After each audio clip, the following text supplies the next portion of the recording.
When I was a kid, I used to get into arguments with my friends that might sound familiar to some of you. We would argue about superheroes and which superpower would be the best if you could only choose one. And this was important because immediately after choosing your superpower, we would all imagine what would happen if we all proceeded to an epic battle, and you'd have to defend why your particular superpower would win out. To this day, I still believe that the one I would have chosen would have been the best. And even though it might not be as seductive as super strength or super speed or the ability to fly or anything like that, it would still win. The one I would have chosen was super persuasiveness, because all other superpowers being relatively equal, you could use this one to get all the other superhumans on your side to do whatever you wanted them to do. And God, if he exists, surely has this power. He's all-knowing and he's all-powerful. So he knows exactly what we need to hear to convince us to become followers of his Son, which is presumably what he wants from us.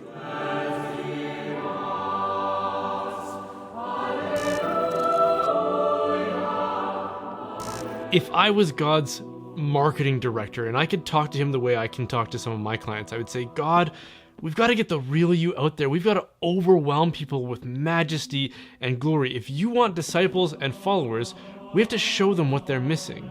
But God doesn't do that. So why is there this deafening silence when we contemplate whether or not he's there?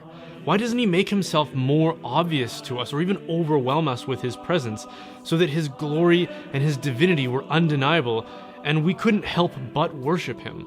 On a recent vacation with my family, we spent about probably more than 20 hours in the car together with us and our 5 kids who are all 10 and under. And at least once a day, if not more, I felt like I was playing a game of chicken with one of my kids' bladders as they were constantly making requests for bathroom breaks. And the thing about this is, as a parent, if you relented to every bathroom request that your children made, you'd have to vacation within a 2-hour vicinity because that's about as far as you'd get. But on the other hand, what if the situation in their bladder is as grave as the expression on their face? Calling their bluff is just one of the many ways that we parents love to live dangerously.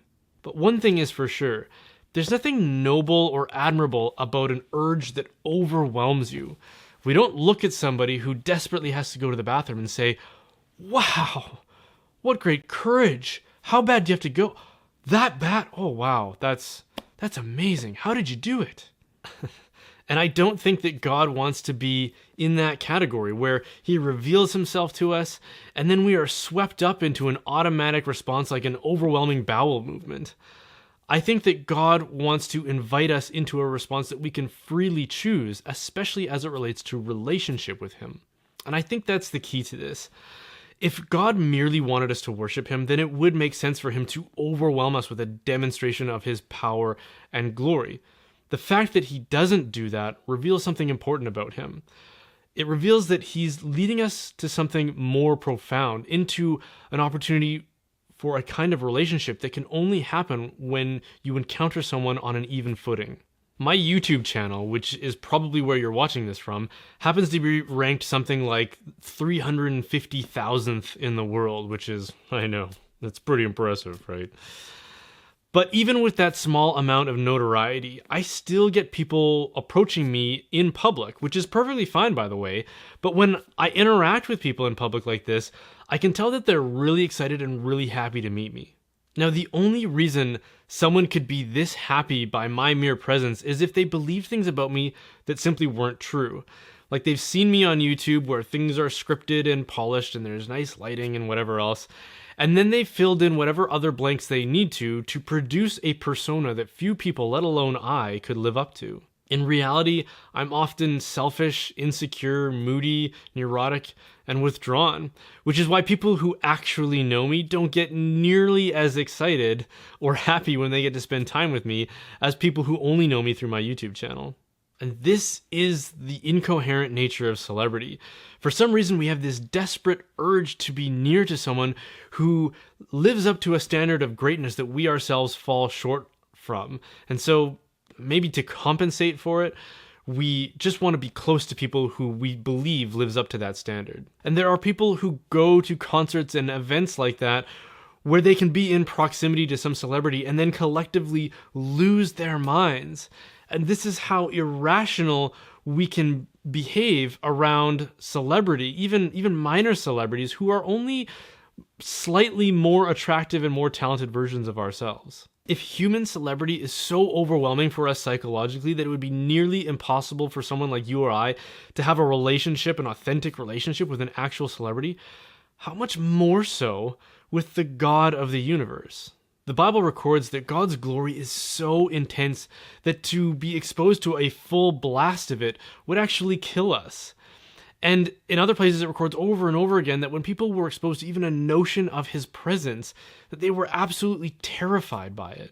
Now, that's typically not the starting point for an intimate, loving relationship with someone. We can't even stare at the sun without that exposure injuring us, because that is a power that, if unrestrained and unfiltered, is actually quite dangerous. How much more so for the power that created it, as well as the entire universe? So God, if he cares about us, is going to have to reveal himself to us in a filtered way so that when we encounter him, our faces don't melt off or something like that. And this filter, we believe, is the incarnation of Jesus. God became one of us so that we could handle his presence. We experience material reality through the material world, through our senses, because we are material beings. So God communicates himself to us through that same mechanism. He comes to us in a way that we can hear him, we can see him, we can touch him, we can relate to him through a neutral environment. And not only did God become one of us, did he become a man, but he became a middle-class working man so that he could be as accessible to everyone as possible. Okay, but what about people who lived in places and times that were remote from the coming of Jesus? How are they supposed to encounter God? You've probably heard people make comparisons between the stories of Jesus and the Bible and other religious traditions and mythologies. Some people even go as far as to claim that Christianity is a plagiarism of those earlier stories and myths, and some modern thinkers, people like Joseph Campbell, have tried to amalgamate those stories and archetypes into one. C.S. Lewis, who was the writer of the Narnia books, raised a similar objection to his friend J.R.R. Tolkien, who was the writer of the Lord of the Rings books and also a Christian. And if any two men had a significant familiarity with mythologies, all the mythologies that are out there, it is definitely these two guys. Tolkien responded to Lewis by saying that all these other myths and stories are figments or even foreshadowing of the coming of Jesus or the story of Jesus.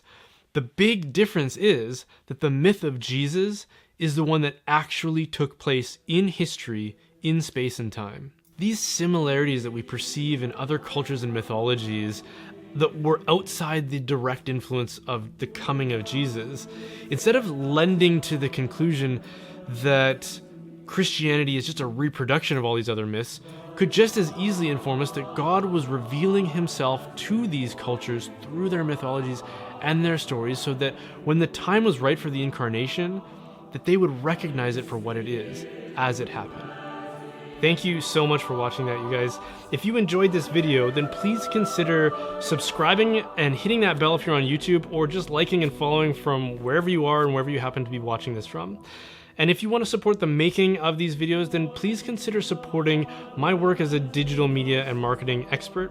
My company, Holdsworth Design, is a branding and communications company that specializes in web design and logo and branding, graphic design, videography, and communications and marketing strategy.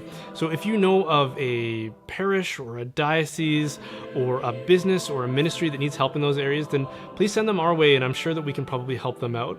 And be sure to check out the website, which is holdsworthdesign.com.